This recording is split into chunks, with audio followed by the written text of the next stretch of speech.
Okay, so gonna be talking about the Dutch East India Company. So the Dutch East India Company lasted from 1602 to the 1800s. At its peak, the Dutch East India Company established HQ in many different countries, had a monopoly over the spice trade, and it had semi-governmental powers in what it was able to begin wars, prosecute convicts, negotiate treaties, and establish trading posts.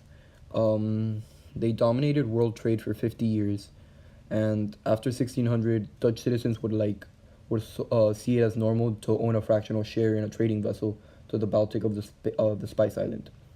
The Dutch East Company was the only company in history to achieve a mega corporation status.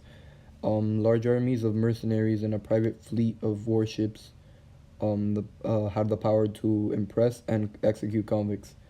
Something that made the East India Company so rich is that they had a monopoly over the spice trade, which, well, like John Green said in the video, if you had control over the spice trade, you had control over a lot just because spice was so important in their day.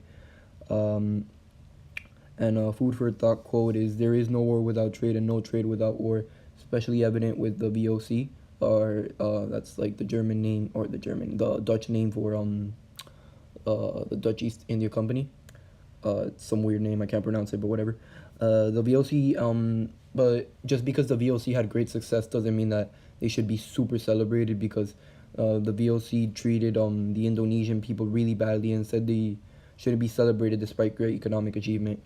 25 years before the Pilgrims set foot upon Plymouth Rock, the Dutch East India Company was already in the islands seeking to establish control of the spice trade in the islands. Um, this company had done well for a period of years, but later, it led to it led to a collapse in 1798. It was then the Dutch government took over the business of the company, and that's really important because that meant that they had full sovereign control, meaning that anything that the Dutch East India Company wanted to do, they had support from the state. Um, and during the Napoleonic Wars, when the Little Corporal had overrun Europe, the possession of the East Indies changed hands. This has to do with their control over the Indonesian people, and um, following the defeat of Napoleon, the Dutch regained the islands and have held them until this moment, when their control is threatened by Japan. Once the islands were regained, the Dutch government began to exploit them with a vengeance. The government employed what became known as the forced culture system, which is similar to what America did with the Indians during the after the Louisiana Purchase, where they try to force religion and stuff on the Indians. Was kind of the same thing. And by this policy, the natives were taxed in labor and compelled to work without pay on the government plantations.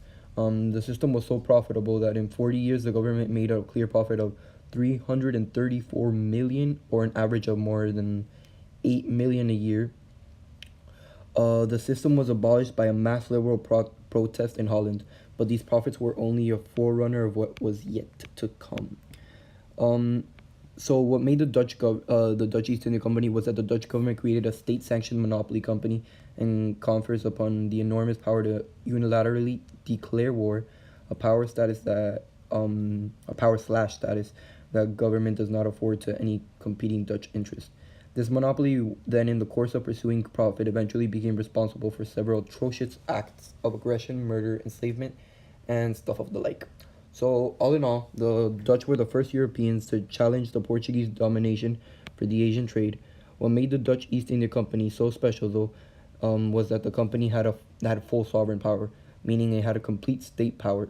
And with this power, they became one of the greatest trading companies in history and had a monopoly in the spice trade, and other stuff too. And that's my works cited. I got my information from .co.com, one of John Green's Crash Course videos, and the book, but I didn't know how to cite that, so yeah. And some other pictures that I need to cite too. Sorry, Miss Tenure, I'm so sorry.